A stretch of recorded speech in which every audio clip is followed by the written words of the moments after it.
Assalamualaikum warahmatullahi wabarakatuh. Sahabat-sahabat Kang Jajang dimanapun Anda berada, berjumpa lagi dengan saya. Pada hari ini terlihat alat penyulingan sudah mengebul-ngebul, sudah mengeluarkan asap. Tandanya hari ini Kang Jajang sedang melakukan penyulingan serewangi untuk diolah menjadi minyak. Alhamdulillah, ini yang kemarin saya panen sudah seperti ini, sudah tumbuh lagi daunnya. Cepet banget teman-teman daunnya ya tumbuhnya. Alhamdulillah, semoga teman-teman sehat selalu di sana ya. Alhamdulillah, Kang Jajang pada hari ini kembali melakukan penyulingan serewangi di panen yang kedua. Dan semoga Bapak Ibu dan teman-teman dimanapun Anda berada yang sedang sakit semoga cepat sembuh, yang sedang usaha semoga usahanya sukses, yang sedang berkarir semoga karirnya sukses, yang sedang berpendidikan semoga pendidikannya tinggi dan lulus dengan cum laude, dan juga yang sedang berjuang untuk sukses semoga kehidupannya sukses selalu. Alhamdulillah, Kang Jajang di sini sehat selalu, dan meskipun keuangan tidak seperti di kota, alhamdulillah mudah-mudahan keberkahan dan kebahagiaan selalu menghampiri Kang Jajang. Dan pada hari ini Kang Jajang akan memberikan tanggapan kemarin perihal ada kejadian yang mengagetkan minggu lalu ya teman-teman, bahwa petualang, salah satu petualang di dunia reptil meninggal dunia digigit oleh ular, dan ularnya tersebut adalah ular yang dia pegang. Dan saya mengucapkan turut berbelasungkawa buat almarhum Alprih Priyono. Beliau adalah seorang asisten dari Panji Petualang dalam hal hobi reptil ya, ular. Dan beliau katanya meninggal dunia, dan rumahnya beda kabupaten saja sama saya. Beliau meninggal dunia digigit ular di kampung halamannya, yaitu di kawasan Gunung Puyuh, Kota Sukabumi. Dari rumah Kang Jajang ke Gunung Puyuh itu sekitar 25 kilometeran. Jadi sangat dekat ya teman-teman. Tapi sudah beda kabupaten. Kang Jajang Kabupaten Cianjur, beliau Kota Sukabumi. Semoga almarhumah diterima oleh Allah SWT atas kejadian musibah yang menimpa dirinya. Selalu waspada dengan apa yang hobi kita yang kita milikin ya. Termasuk Kang Jajang di sini hobi bertani di pegunungan, bahaya juga mengintai di sini. Salah satunya longsor, terus juga petir ya. Di sini juga Kang Jajang harus hati-hati juga. Oke teman-teman, kemarin sempat ada yang menghubungi WhatsApp saya. Kang, apakah di tempat Kang Jajang banyak ular-ularnya seperti halnya kobra Jawa atau ular yang lainnya? Alhamdulillah di sini Kang Jajang selama di sini ada habitat ular di sini banyak, terutama habitat ular di sini yaitu ular viper hijau. Kalau kobra Jawa biasanya tuh di lembah. Di lembah ada pesawahan, nah di sampingnya ada bukit sama pohon-pohon kayak seperti itu tuh, pohon bambu. Nah itu biasanya suruh banyak habitat ular kobra Jawa dan berbisa. Selain ular kobra Jawa, di sini juga banyak ular habitat ular ruling. Dan itu ular ruling gigitannya sangat berbahaya ketimbang king cobra. Bisa hitungan beberapa detik kita langsung lemas, kejang-kejang dan meninggal teman-teman. Nanti saya akan memberikan tanggapan ya teman-teman perihal kematian dari saudara kita, sahabat-sahabat petualang, yakni almarhum Alprih Priyono. Bagaimana nih tanggapan menurut Kang Jajang tentang evakuasi binatang buas, tata cara mengusir binatang buas? Nanti Kang Jajang akan berikan secara versi Kang Jajang ya. Di sini macam-macam. Kalau versi Mang Ajay ketemu binatang buas dimatikan, dibunuh langsung. Tapi kalau Kang Jajang tidak, dibiarkan mereka hidup karena mereka juga bagian dari rantai makanan sebagai pembasmi hama tanaman, tikus dan juga padi teman-teman. Oke teman-teman, mari kita mulai tanggapan dari Kang Jajang tentang kematian Alprih Priyono, asisten dari Panji Petualang. Karena sampai saat ini sudah 1 minggu Panji Petualang belum memberikan klarifikasinya tentang kematian asistennya tersebut. Asapnya lihat, anak-anak sedang ngopi dulu. habis memasukkan bahan baku ke ini, ke dalam ya. Nah jadi teman-teman, dimanapun kita berada, terutama para petualang seperti Kang Jajang ini di pegunungan, harus hati-hati dengan binatang buas ya. Nah kronologis kemarin saya melihat berita kronologis kematian dari Alprih Priyono.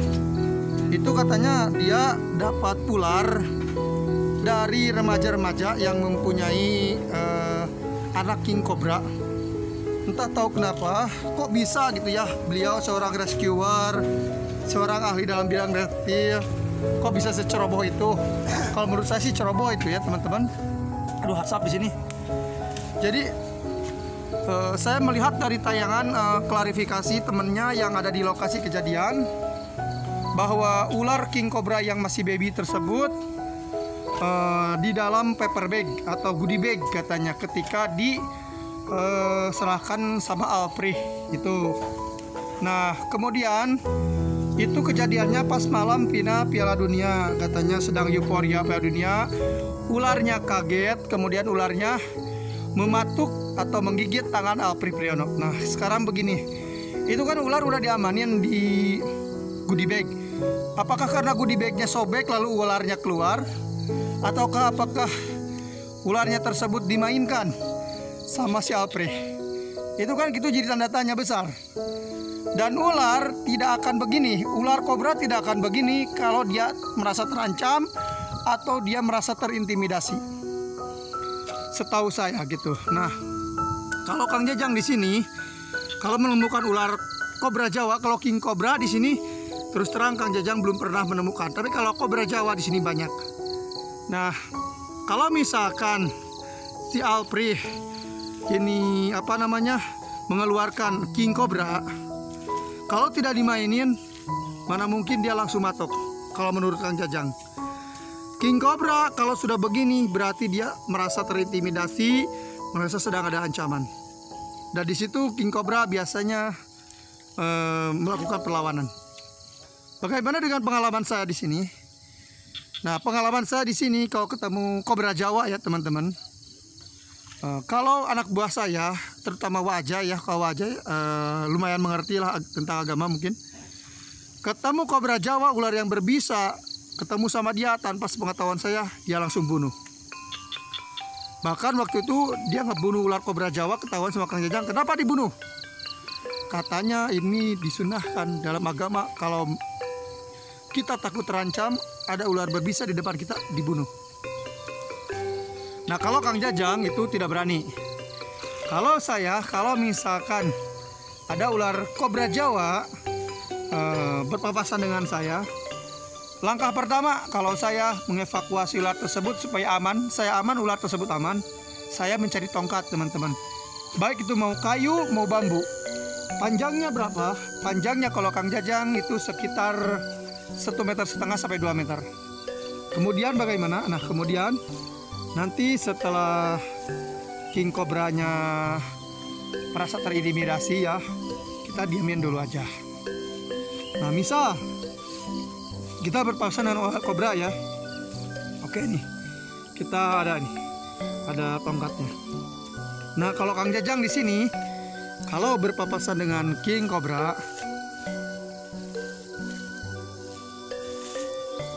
wah ini dipakai turun.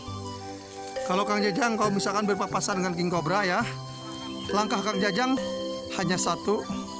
Kang Jajang ngambil tongkat yang ukurannya sekira 1,5 meter sampai 2 meter. Teman-teman, kalau Kang Jajang nih begini.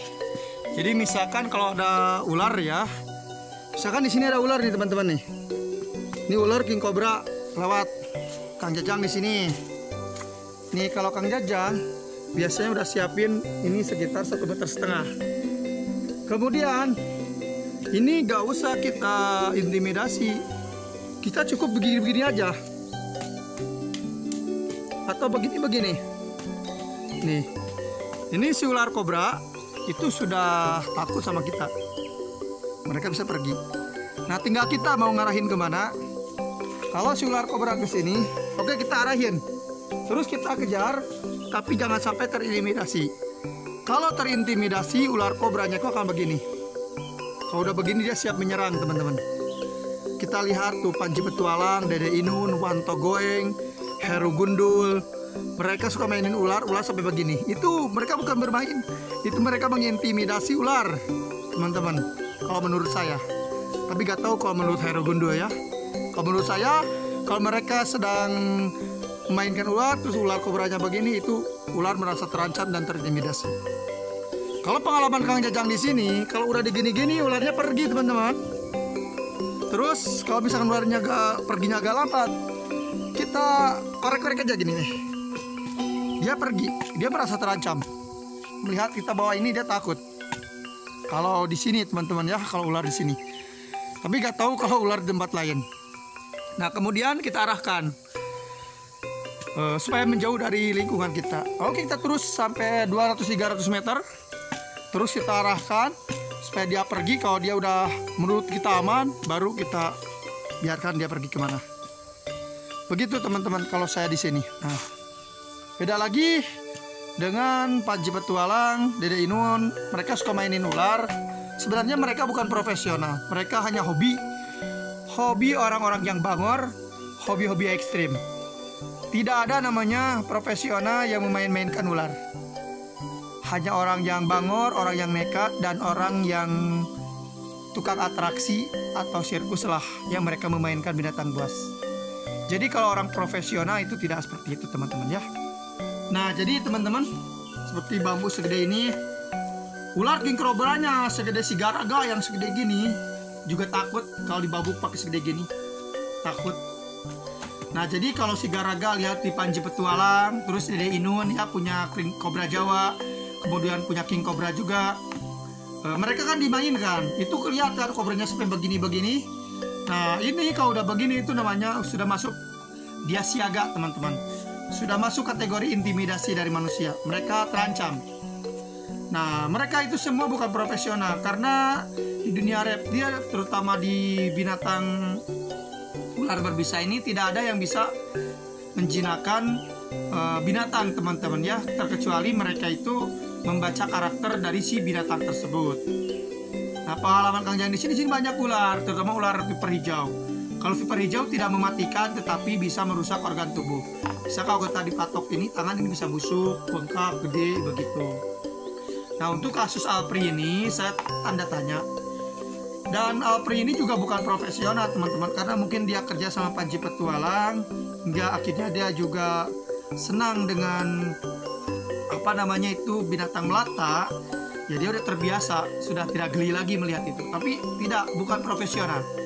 Termasuk Panji Petualang, termasuk Dede Inun, Wanto Goeng, terus Galuh Kuisin, Rizky Art, Sahabat Alam, terus kemudian Heru Gundul, gurunya Panji Petualang ya. Itu mereka sama sekali bukan profesional. Kalau orang profesional itu damkar teman-teman. Kita lihat damkar. Kalau damkar evakuasi ular berbisa, evakuasi lebah, bagaimana mereka proseduralnya? Mereka masukkan ular ke dalam kantung, karung ataupun kantung kain ya yang aman. Mereka tidak dimainkan dulu teman-teman. Mereka tidak dimainkan, dicium-cium ular sampai begini kan, itu tidak. Atau misalkan BKSDA, Balai Konservasi Sumber Daya Alam dan Keanekaragaman Hayati. Mereka dalam mengevakuasi ular dari pemukiman warga, itu bagaimana teman-teman? Mereka secara prosedural, mereka tidak mengintimidasi. Mereka cepat mengamankan dan mereka nanti mengkarantina. Supaya ular tersebut bisa mampu kembali hidup, binatang buas tersebut di alam bebas. Ya, lihat cara mereka mengevakuasi. Tidak seperti dilihat Panji Petualang. Kalau Panji Petualang itu mereka memainkan ular. Dan mereka tidak termasuk ke dalam profesional. Kalau mereka ngaku profesional, kalau kata saya itu bukan profesional ya. Karena mereka itu hobi reptil. Karena mereka bangor, nekat orangnya. Karena memang dia udah hobinya, senangnya sama binatang-binatang berbahaya. Ya itulah. Dan resikonya seperti Alpri ini. Dan jadi pertanyaan saya, Alpri ini ya teman-teman, dia kan katanya, kata temennya yang ada di lokasi kejadian itu, pas ketika ular diserahkan dari remaja-remaja tersebut di dalam goodie bag. Dan timbul pertanyaan tuh, goodie bagnya itu apakah bolong atau gimana kok ular bisa keluar? Seharusnya kalau Alpri profesional, seharusnya ketika tahu dia di goodie bag, dia cari bungkus yang aman, karung, atau misalkan kain ya. Kalau tukang ular pasti punya tuh kain yang dijahit untuk memasukkan ular, seharusnya itu. Tapi kenapa kok bisa ularnya keluar? Terus juga apakah ini dimainkan juga ularnya? Itu kan tidak tahu ya, hanya mereka aja. Terus bagaimana dengan nasib ularnya, teman-teman? Nasib ular yang menggigit tangan Alpri itu dibunuh sama warga, teman-teman. Karena udah tahu menggigit si Alpri, Alprinya pergi ke rumah sakit, ularnya ditangani sama warga yang awam kayak saya. Kalau ular udah mematuk gitu, takut, pasti langsung saya juga menghabisinya. Nah, jadi itu namanya bukan evakuasi, teman-teman. Jadi itu marah bahaya. Justru wargalah yang tepat. Daripada timbul lagi nanti kita dipatok lagi, lebih baik dimusnahkan, dimatikan. Kan? Tapi orang BKSDA, mereka proseduralnya tidak seperti Panji Petualang. Mereka melakukan evakuasi itu langsung, tidak mereka mainkan, ya. Oke, teman-teman, kita akan bekerja. Mudah-mudahan almarhum Alpri ditempatkan di sisi Allah Subhanahu wa taala, dan keluarga yang ditinggalkan mendapat ketabahan, mengikhlaskan kepergian Alpri. Jadi dimanapun kita berada, termasuk saya berada di hutan, harus berhati-hati dengan binatang buas. Makanya saya pakai sepatu boot. Takut, karena kalau digigit sepatu boot agak kuat, teman-teman, sama gigitan ular ya. Jadi kita kalau misalkan tidak sengaja di semak-semak menginjak ular, kalau pakai sepatu boot, insya Allah lumayan aman. Ya, biasanya tidak akan tembus lah ke dalam kaki kita ya. Karena di sini juga saya kalau misalkan tanpa alas kaki seperti orang Baduy, itu saya gak berani. Karena sini banyak semak-semak, kalau saya ke semak-semak takutnya ada duri, atau kalau misalkan ada ular keinjak bagaimana. Nah, jadi buat teman-teman, buat sahabat-sahabat yang suka reptil, marilah kita lepaskan reptil yang berbisa tersebut ke alam liar lagi. Biarkan mereka hidup di alamnya sendiri tanpa harus didampingi sama kita. Biarkanlah seleksi alam yang menata kehidupannya, jangan kita yang menata kehidupannya. Ya. Tuhan sudah memberikan rezekinya kepada seluruh makhluknya. Jadi meskipun kita cinta binatang, pelihara binatang yang aman, peliharalah binatang yang bermanfaat buat kita. Saya Kang Jajang dari kawasan Cianjur, Jawa Barat. Mari kita hidup berdampingan dengan binatang, dengan makhluk apapun, supaya terciptanya kehidupan yang harmonis, supaya terciptanya keanekaragaman hayati, dan sebagai warisan budaya dan juga keanekaragaman hayati buat ekosistem dunia ini. Saya Kang Jajang dari perbukitan Cianjur, Jawa Barat, untuk melestarikan kelestarian alam.